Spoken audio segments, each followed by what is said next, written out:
Hello, everybody, and cheers. You're the best language facilitators. Welcome to another video on the Waves of Communication channel. My name is Marcy Melzer. I'm an intuitive speech language pathologist and language facilitation coach and consultant. And my platform, Waves of Communication, is all about equipping and empowering parents and caregivers to find the optimum result, to find what you're looking for. Spoken language, real, independent speech that your child is using to share their wisdom with the world. And that's what we work for here on the Waves of Communication channel. That is the goal.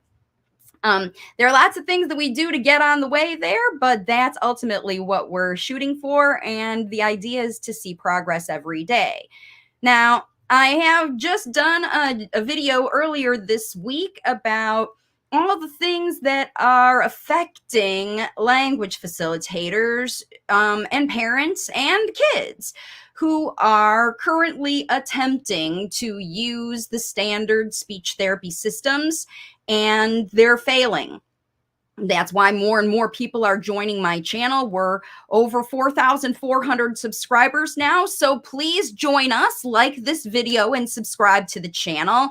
I'm here to equip and empower you to find better results yourself. And today we're going to be talking about just exactly how much more value you can find in spoken language facilitation effort than you can in speech therapy. So that's what we're going to be digging into today. I'm going to be sharing with you 5 reasons that language facilitation is more valuable to families than speech therapy, ABA, picture boards, and even behavior communication therapy, all these other therapies that are designed to get fast results when therapists do them are all exchange-based. And we're going to be talking about how language facilitation is different in 5 ways that you can find more value when you put your energy and investment in language facilitation.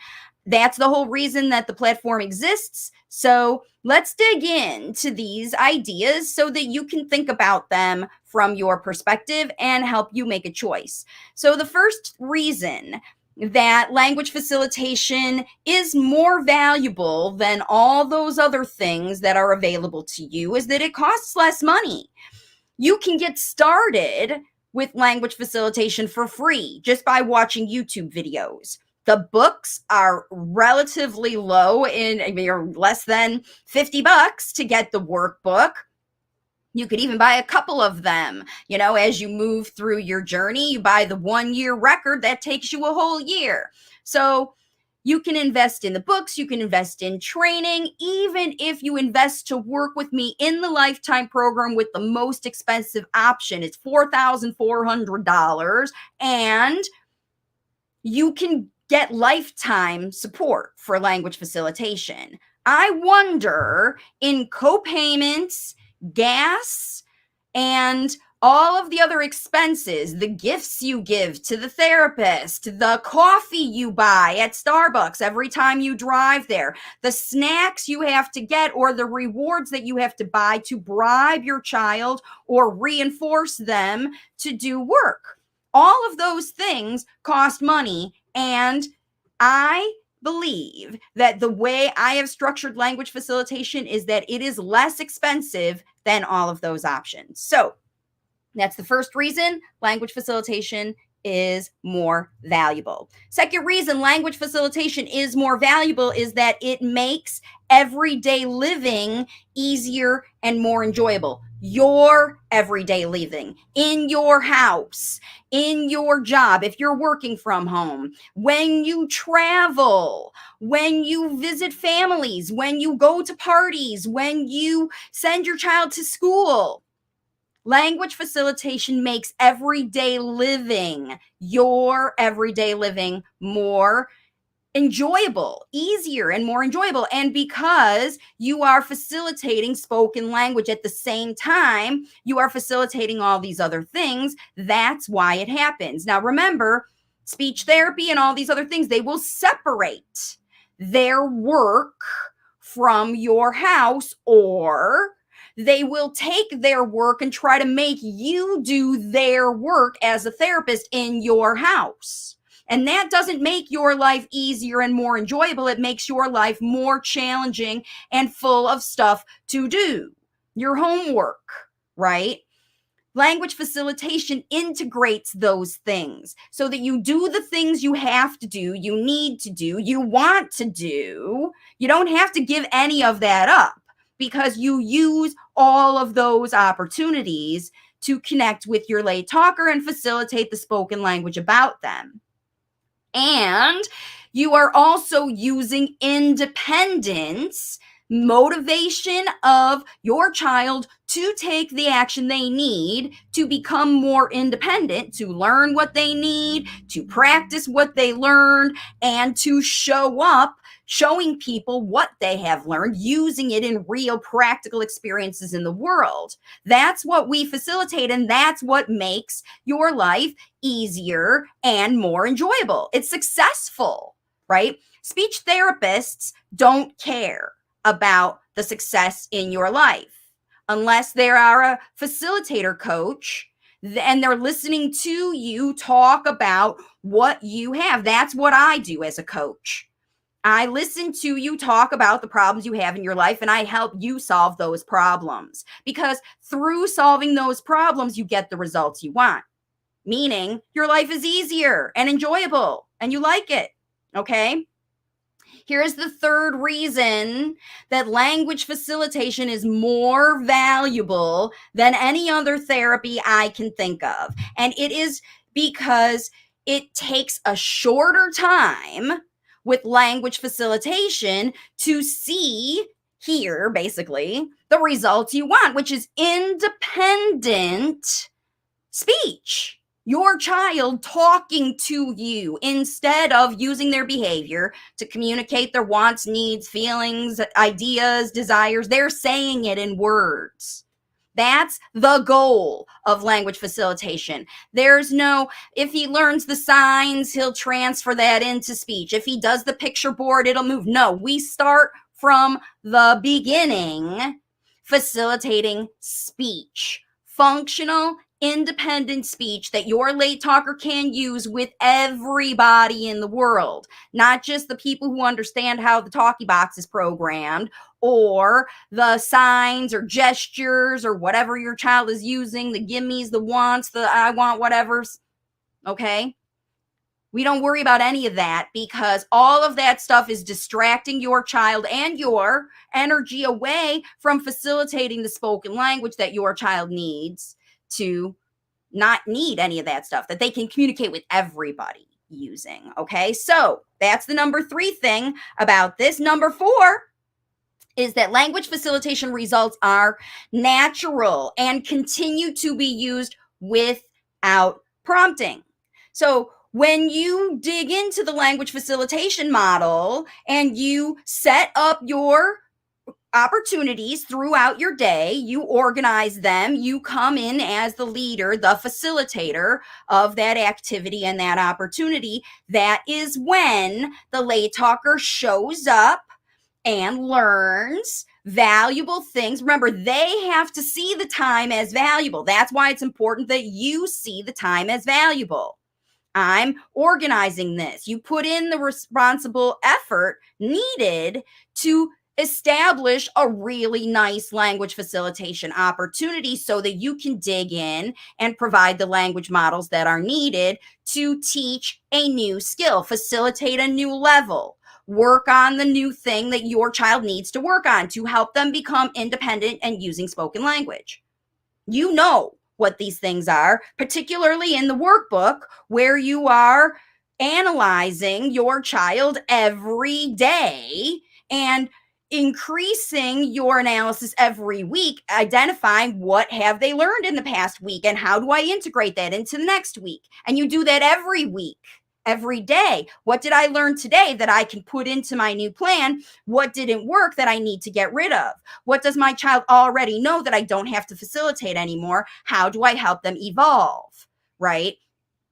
Natural language facilitation continues to implement functionally the skills that you used. It's not like he just says the word in the therapy and yeah, he did a great job. He said X amount of words today, or he followed 2-step commands today. Remember, that's all they're gauging because that's what they see as progress. Compliance or output. Tick, woohoo, speech therapy is doing its work because I witnessed this child. I made this child do something right in front of me. And so now I know the child's capable and my job is done. I don't have to help them integrate it into the world. My job as a therapist is just to make sure I trigger that action in the child, right? That's why it's not valuable to you and it's not sustainable. The child doesn't even understand why they're doing it. They're just doing it to get the reward, the candy, the break, the video time, the whatever. They just do it because they're being compliant, okay? Now, it looks to the therapist like massive progress, but at home, remember, these things aren't continuing. And that's why language facilitation is more valuable because you do it. It's not done in artificial environments that are controlled and manipulated. It's done in natural environments where you learn naturally on the fly. That's how you learned spoken language. And if you are bilingual, it's how you learned your second and third and fourth and other languages, by being in immersive experiences where people were learning, right? Where people were speaking that language. You watch them, you learn from them, and you adopted and took those things and then you use them later. That is what happens when parents use a language facilitation model. The outcome is more valuable because the experience is more valuable to the child and you, because you're helping them be improving in their independence. They are picking up the job. You're motivating them to do these things on their own instead of with you hand over handing or helping them get it done. Okay. So the results are, I think, better. I think they're what you're looking for if you're watching this video. And if you are not seeing if you feel like these things are resonating with you, if it's too expensive or you don't know where the money's going, it's just flying away. I'm just paying for it because I'm supposed to, right? And all they keep saying is not how many sessions you need to do, but just keep coming back next week and give me your insurance digits or your credit card number or whatever. Okay. If you don't know where the money's going, it's a problem. It's a problem. It's not valuable. When you know where your money's going, that's value. Yeah. You do invest in things that are valuable to you, your time, your money, your energy. Okay. Let's keep going. So we've already talked about 1 through 4. Number 5 is this, and that is that language facilitation is way more fun for both the facilitator and the lay talker. And yeah, I know, speech therapy looks pretty fun too. The kids are playing and whatever. But when I'm talking about fun, I'm talking about successful. And it's fun because it's easy. It feels easy to you. And you see these great results. You don't dread the work. I promise you, even those speech therapists got a big smile on their face. If your child is the one that screams every time they go to the therapy, they're not looking forward to your session. They're not. They don't know what to do. If your child keeps crying, if they keep escaping, if they keep doing those things, they are telling you, the therapist, and everybody else in the world, this is not fun. And I'm out. I'll start manipulating. They will. These late talkers will start manipulating the environment to make it more fun for them. But then they're not being controlled. And all those numbers of spontaneous speech and compliance and all that stuff, they start to go down. And then what do? When your child is making progress, they blame it on themselves. I made your child do great. But when your child is not making progress, they blame it on the child or they blame it on you. That's not fun. They just say, you're not doing enough. You're not doing the right things. You're not doing whatever. It's on you. And then maybe you feel, because you've invested in this therapy, that it's on them and you blame them. And that happens when you're not working together. It's not fun. Connected is fun. Progress is fun. Outcomes are fun. You don't think about the work if you're having fun every day. And even if the situation's not very fun because your child can't have what they want and you don't want to give it to them and there's a standoff, right? It doesn't feel like that's very fun. However, the first time you have a standoff and it doesn't result in a tantrum, it results in a negotiation and a win-win situation that your late talker, like you talked them down off of that situation, that feels fun and powerful, right? As a language facilitator, you have the ability, the power, and the opportunity to take advantage of language facilitation. And if you're not, then you're missing the value. And that's what this video is all about, is to remind you, if you are on the language facilitation journey, if you do have the workbook, if you have all this stuff going on, great. Don't give up.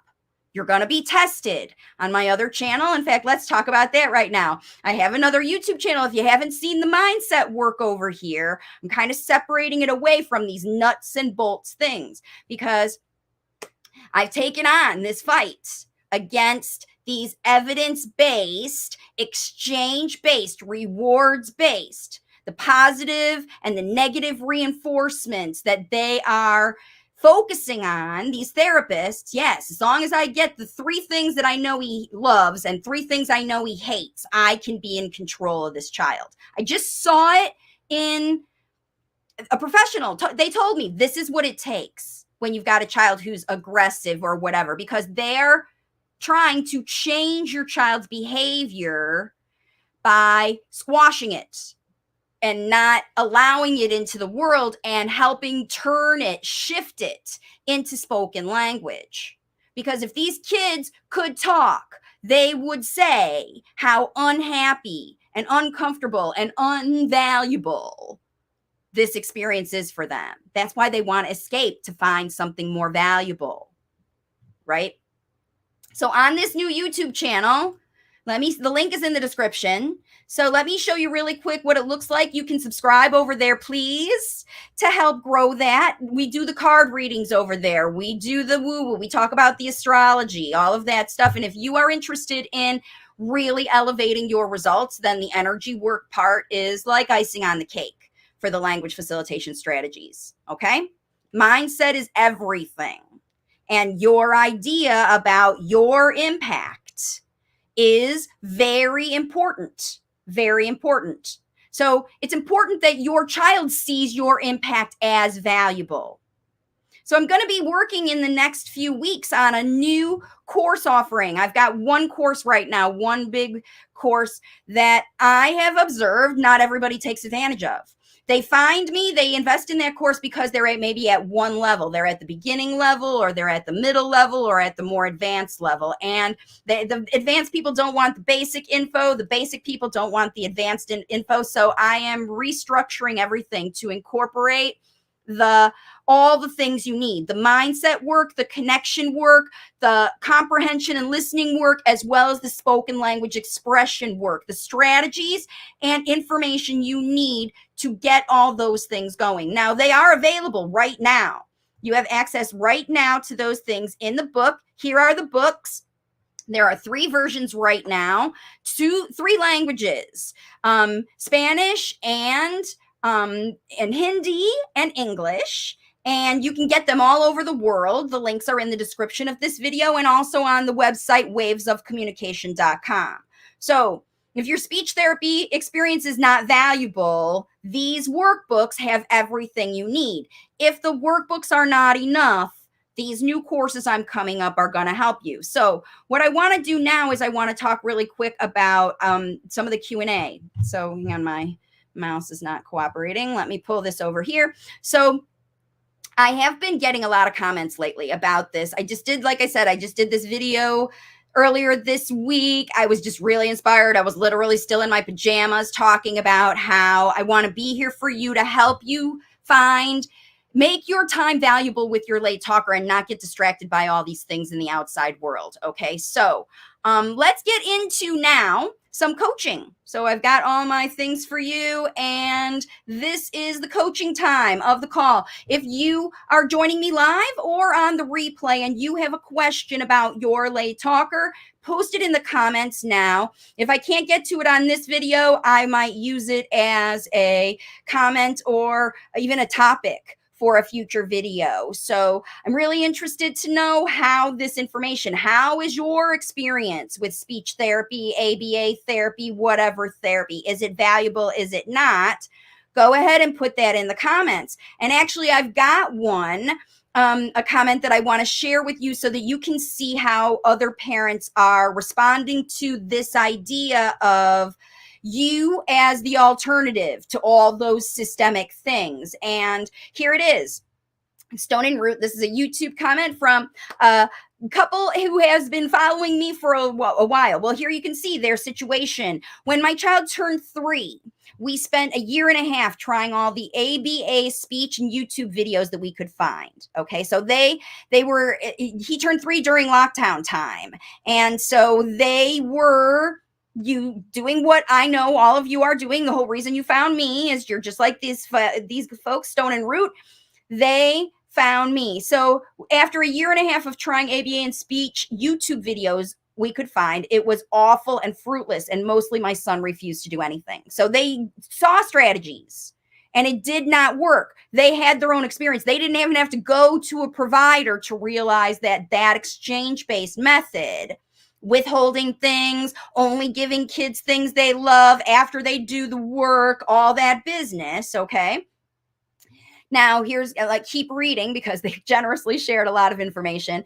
So they found ways of communication and our lives changed. Okay. And this is why I know that these things are this valuable, and your life changes when you follow valuable things, because it happened for Stone and Root. Their lives changed in 6 months' time. So their child just turned 3. So in 6 months' time, there was a drastic improvement, and best of all, a wonderful invitation from my son into his zone. So there was better communication. I don't know how much speech, but definitely better communication. And now my son is 5.5, communicating mainly through speech. There it is. She did it. There never was any therapy.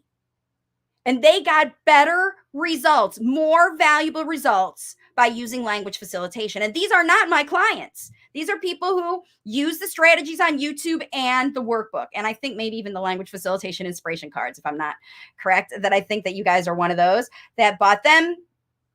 So he's communicating mainly through speech. I forget to work on his speech because he talks all day. We still need to work on clarity of speech and navigating a conversation, which is what you're going to love in the 3rd level of my new course. So stay tuned, because obviously there are videos on the YouTube channel that work on social language and clarity of speech. And you can dig in, like I said, with more than 500, there's probably close to 600 videos by now.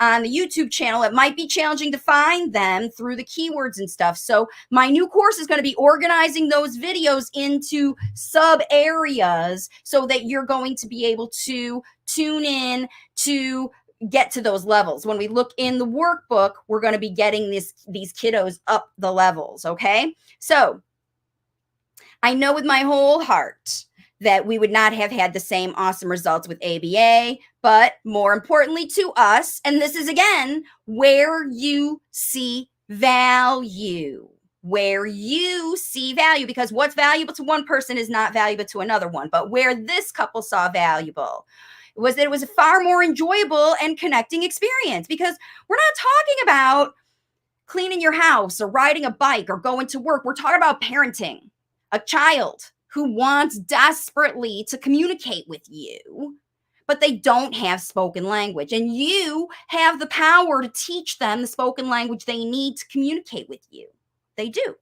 Okay? All right. I see some comments coming in. We'll get to those in just a minute, because I've just got a few more I want to share with you. So after I put up that video about how I believe that the global change is coming, that parents are not accepting it, they're refusing it, they're saying no thank you kindly, hopefully not so aggressively. You just don't have to do it. You can just choose something different. Okay. And so Sashi says, I feel you are the revolution, which I love to be part of. But remember, I can't do this alone. It is your, I don't want to say confrontation, but just choice to not engage. How we make a difference in the system is we don't let it continue to succeed using unhelpful things. If there are people who are getting a lot of benefit, who see that kind of progress as valuable, leave them to it. Okay? The revolution begins when people leave things and just find their own way and start their own, because those people will come join us. That's what I believe. That's the revolution. Okay, so I appreciate you. And you guys are part of it by sharing this information, even if you share what you are doing with other people, and let them know that you're brave, that you left therapy, that you made the choice to do it, that you don't agree with autism diagnosis. When somebody says your child should do, say, I don't agree with it. I found better results without it by doing things myself and learning myself, because there's resources available to teach me. I'm going to learn myself. That's what we want from you guys, okay? Now, here is a Q&A question that came in that is real language facilitation Q&A I want to talk to you about. Zaria is a fairly new watcher. I haven't seen her name before, and she was commenting on a neuroplasticity video a brain change video I did. And she was saying, could it be that speaking a second language for me is affecting my child's speech? Should I get back to my mother tongue with him? And that was the initial question. After I dug in a little bit in the comments, she shared that she's been working really hard with her late talking child. But she didn't know if she was on the right path because he's doing so much progress. However, his language development slowed down after we moved abroad. And so this is really something important that I want to share with parents. Remember, your child's mother tongue is their first language. Even if they are not using it yet, they're a late talker. That is their foundation, because remember, all languages have structure, rules, song, and unique vocabulary. All of that is unique to each language. The rhythm of the language, the sentences, the phrasing, the way you put emphasis on words is unique to each language. And the way your child, your late talker, is processing spoken language, if you have a bilingual household, is by hearing. And they have heard, remember, if they're not using spoken language, they haven't accessed it at the word level. They've accessed it at the noise, sound, and pattern level. They also are using their visual understanding of what you're doing, the gestures, the objects that you show, those things as their guide to understand the spoken language that you're using, to match the spoken language that you're using with the things that you are doing. Now, when you put your child, you take them out of an environment where one set of patterns, sounds, vocabulary, emphasis is being used all the time in all of their experience. And then you pull them out of that and you put them in a world where it's not so frequent anymore. It can be the same language stopped, like quiet household, or it can be a new language, which is even more distracting, or even the same language with new speakers. So like if you learned English and you feel like you're pretty good at English, but you end up living in Texas or Canada or Boston or New York, where they speak English in a different sort of way than they do the UK English that you learned, or the standard English that you learned when you first moved here in Chicago, and then you moved to Texas, they speak it differently. Okay, so your late talker is in the same situation. They are listening to the sounds and patterns of the speech, and they're combining it with what they see you do. And when they hear you say cup of tea, they know, and you hold it in your hand and you drink it, they know that, aha, That's what's happening. Their plasticity is growing and learning. And they've done that up until you moved. So I don't know how old they were or whatever, but up until then, they were matching the vocabulary with the visuals and they got some level of understanding. Then you moved and you changed it. So the exposure is different. Of course, the understanding is different. They're going to be confused. Wait a minute, it's different. It's a different, all the patterns are different. And it takes some time and exposure with the new patterns to see the difference. Oh, language 1 sounds like this. Language 2 sounds like that. And that's how you develop the ability as a dual language speaker, bilingual speaker, to shift in your mind from my brain's thinking in language 1 versus thinking and processing in language 2. It's like on your computer. If you type English in the word processing program and it's set for another language, the program is not going to understand it. When your child's brain is set for listening to a certain language, then they can learn all the patterns of it. So as a language facilitator, what your job is to do here is to use the workbook to set up your 4 times a day. And then 4 times a day, you choose the language that you will facilitate. First language or second language. That's how you do both languages at the same time. You keep it activity specific. So for this half hour, we're all speaking in one language. Don't switch them and combine them, because remember, your child needs to learn each one of the language's patterns. And so the reason that this late talker stopped talking so much is because he's in receptive mode. He's like, wait, this is different. I need to see in my own head, how is it different? Are you speaking one language or are you speaking another language, so that I can put on my cognitive language processing listening ears and catch everything you're saying? Because if my brain is processing English and you're speaking in Hindi, no computey. It's not going to work. It's not going to work. So this idea of spoken language development, again, it happens experientially. And so it doesn't matter what language you're trying to teach. Needs-based language, storytelling language, conversational language, better spoken language output. Each one of the levels of my new course are going to be using the same activities. What changes is your language models and your connection with the late talker, because as you move up through the levels of their speech, their level of commitment also has to increase. Because in the levels of connection, at first your child is like, I don't even understand this gobbledygook you're saying to me. And by the end, they're like, I know what that means. Let me teach somebody else. That's how your connection evolves a late talker into a chatterbox who knows their speech so well that you can't shut them up, right? They won't stop sharing their wisdom with the world. The reality is they didn't stop doing it non-verbally. They've been doing it their whole life. You're just shifting this effort from non-verbal into verbal, from one language into the other. Non-verbal into verbal, Hindi into English, English into Hindi, non-verbal into English, non-verbal into Hindi, Hindi into non-verbal into English. All this shifting of behavior, that's what language facilitation does. Because you're in control of, I am facilitating this language about this topic at this time in the way that my child at their level, or just above actually, because you're giving them the models that they're rising up to.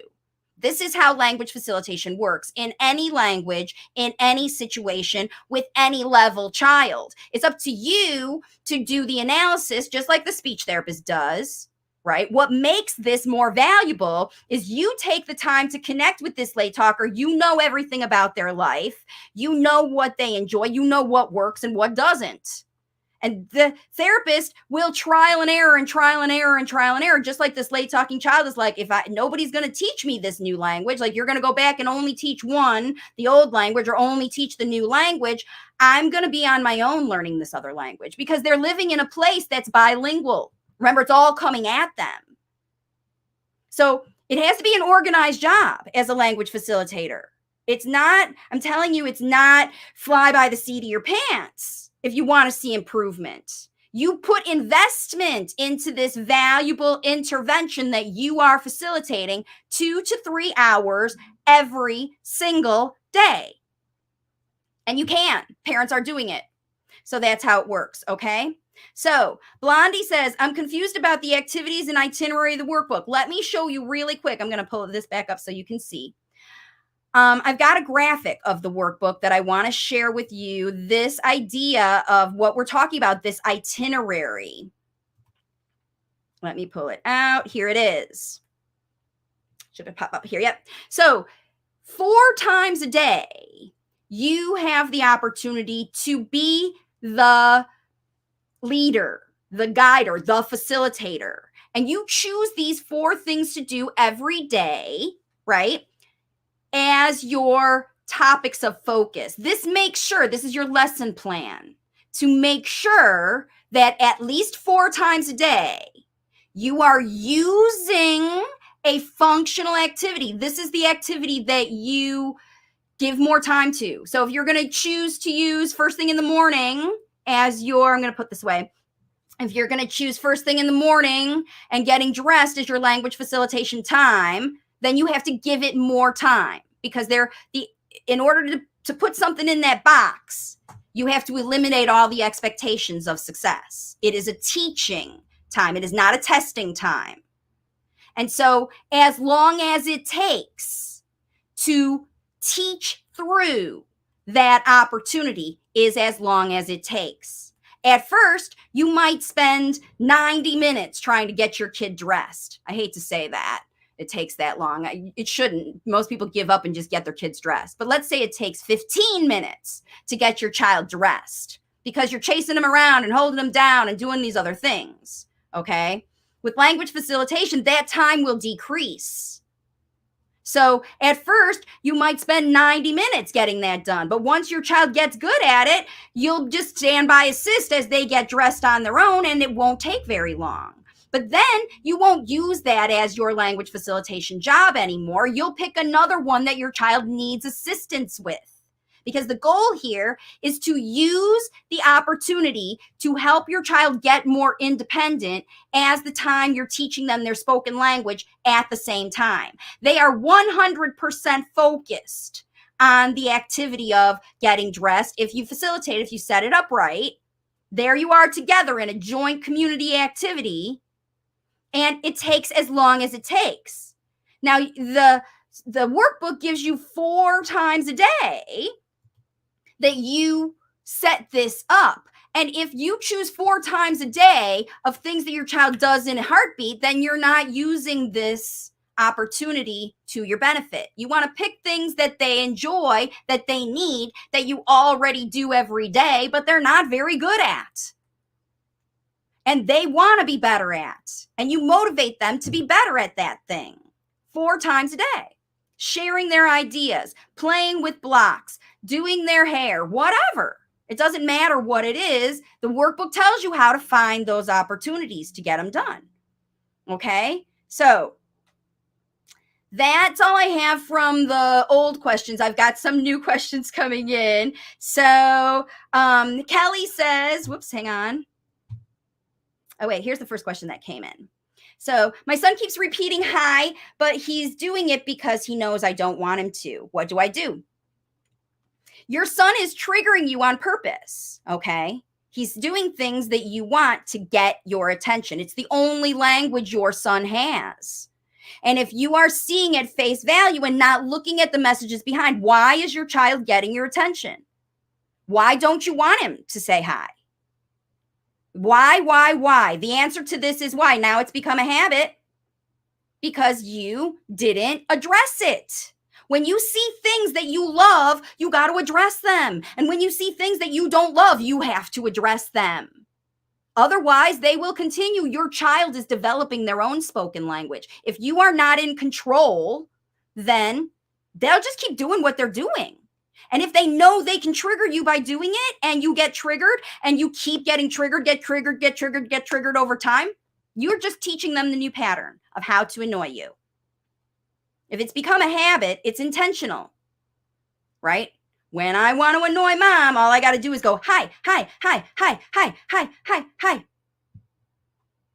So your son doesn't understand. This is not a cooperative experience. Your son is bringing you the idea of, I want to connect with you and talk about this situation. And you're ignoring it because you don't like the behavior you see, instead of facilitating the change in it that you want to see. If you want to see something different, you got to do something different. If you keep doing what you're doing, shutting it down, you're going to keep getting more and more and bigger. Shutting down doesn't help anybody. Think about how you feel if someone shuts you down mid-sentence and they interrupt you. You didn't get your word across. It's no fun. Okay? So that's what's going on with you. Kelly says, no question but a comment. My daughter's speech therapist at school wants to give her an AC device. I'm a bit nervous about that. You should be a bit nervous about that. You should, because now your speech therapist wants to spend their IEP time, whatever time they have, with your child to work on the talkie box and not on spoken language. They don't believe in the time allotted that they can get your kid talking well enough for school. So they're just going to quit. They're not going to try at all with your late talker. And they're going to say she needs this talkie box to be successful in her classroom. And so in order for that, the teacher can't train her on this talkie box. That's a communication job. That's the speech therapist job. So now nobody at school, in fact, it's already, if they've already said we want to do the talkie box, they quit. They quit teaching your kid to talk. They don't know how. They don't have enough time. They certainly don't have enough time, especially at school. The way you get a therapist to stop asking you to give your kid an AAC device is you get them functional in talking yourself. And you say, my child can talk. They don't need a talkie box. And this is what you say now to the speech therapist. I'm sorry, you're not seeing my child's speech at school. I'm able to facilitate it here in the house. And I know she has needs-based language. She can at least say single words, a few, to get what she wants. Because she's not doing it at school is the school's fault and responsibility. Their job is to make her feel comfortable enough and empowered enough to use her speech at school instead of shutting her talking down, because they're all going to be like, you didn't push the button right. You didn't do it right. It's steps backwards. So you should be nervous about it. Ask them why. Talk about your child's spoken language. Tell them that that is what you want and refuse it. You have the right to refuse it. And you want to tell that speech therapist that their IEP goals talk about speech and not expression through a communication device or nonverbal or verbal. And maybe they wrote those things into your child's IEP goals. Therapists love to do that. Gets them out of the job of having to teach your kid to talk. All I got to do is teach them the more sign. And I'll just keep working on that for a couple months until they get the more sign. And then I'll teach them the please sign. And that'll get them a couple more months. And there is no speech. There is no speech. Still, your child is echolalic and responding to the devices and listening to you and saying pop out words all over the place. But they don't know. There is no guidance for language learning. Only substitute nonverbal needs-based expressions. Behavior. It's all behavior. They want to teach your kid to communicate with behavior because they don't like the behavior your child's using now. They just want to swap one behavior for another. That's what AAC devices do. Because it's easy to teach kids behavior, especially with the reinforcement. All they got to say is, I want sucker, and somebody gives them a sucker. I want apple, they get an apple. Oh, this is easy. And they get lots of progress, and the parents say, look how well he's communicating. And you say, yeah, it's not with speech. I want speech. My child wants speech. This is a waste of time, money, and energy. Focus that we should be focusing on the value of speech, not just the value of getting what you want. Your kid already knows how to get what they want. They just don't like the way they're communicating it at school. Okay? So you should be nervous, and you should be brave, and you should talk to them about what you're doing. Okay? This medicine for mucus is, My son used to not take medicines in the past. I used to say, you feel bad, you have to take medicine and you will feel better. Never worked. This time I used language facilitation. I told him this medicine is for mucus and this is for cough, and they will help to withdraw the mucus from your body. And he took the medicines, right? So here is somebody who gives her kid credit to be smart enough to manage his own self and not need to be controlled. You're sick, you need medicine, right? You think this child doesn't know he feels sick? You think this child doesn't know that wouldn't take the medicine if he understood that the medicine would make him feel better? This mom figured it out. You said, I'm going to teach my child what they need to do, and I'm going to empower them to do even the tough job of taking this nasty medicine, because I'm going to show them the value, right? You will feel better never worked. Your child didn't see the value in you seeing them as feeling better. In fact, that makes your life better when they feel better. You don't connect with them. You don't give them extra goodies. You don't give them extra hugs. You go do your own thing when they're okay. But when they're needy, when they don't feel well, when they're having symptoms, they want you to know and be by them and watch them and monitor them and be by them all the time. You'll feel better is not the result this child wants.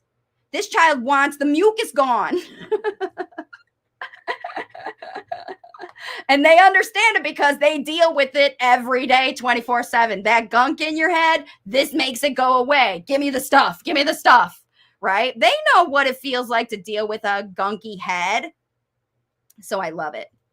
So Jornada says that makes sense. And that's about this high habit. Remember, your kids are developing habits because that's their new language. And their habits, they're going to keep doubling down on these habits if you don't draw the boundaries and make negotiations, because these are messages. Hey, aren't you hearing me? Aren't you hearing me? Aren't you hearing me? Aren't you hearing me? I'm going to keep doing this until you hear me.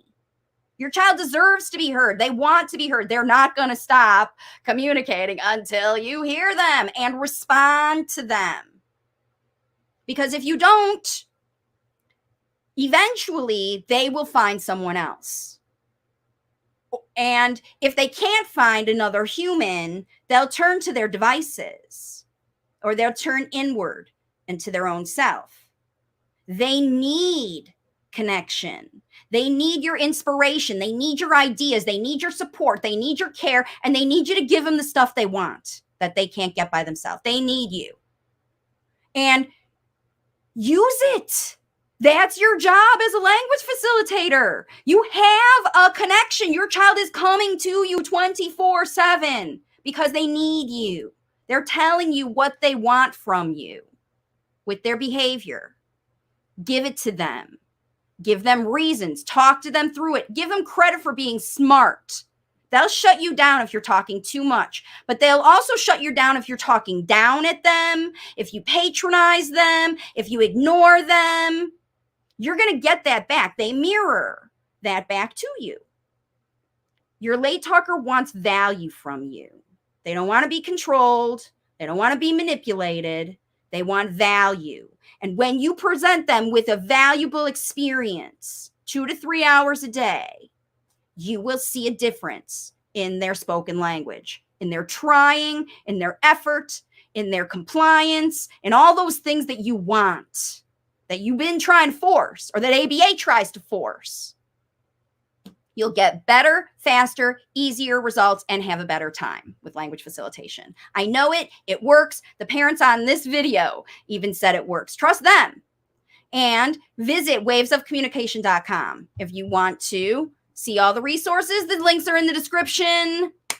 Join me on both channels. You'll see it if you Google my name. Just subscribe to both of them and they'll come in your feed and your little notifications, because the energy work is important. I want you to have access to it. If you don't believe in it, you don't believe in it, but it is the icing on the cake. It is what helps people get the better results. And it's not standard. It's not. It is you. It's inspired by you. and your child and the connection you have. So I look forward to seeing more of what you can do with your late talker. Remember, if you've got questions, you're watching on the replay. Welcome. Thank you for joining me. Post your questions and comments in the comment section. Like this video, subscribe, share the information with your friends. We are the revolution. We are changing the global system to make this environment more valuable for parents, more valuable for late talkers, so that you get better results and you can move on to the rest of your life. Okay. Thanks again for joining me, everybody. I'll see you on the next one. Bye for now.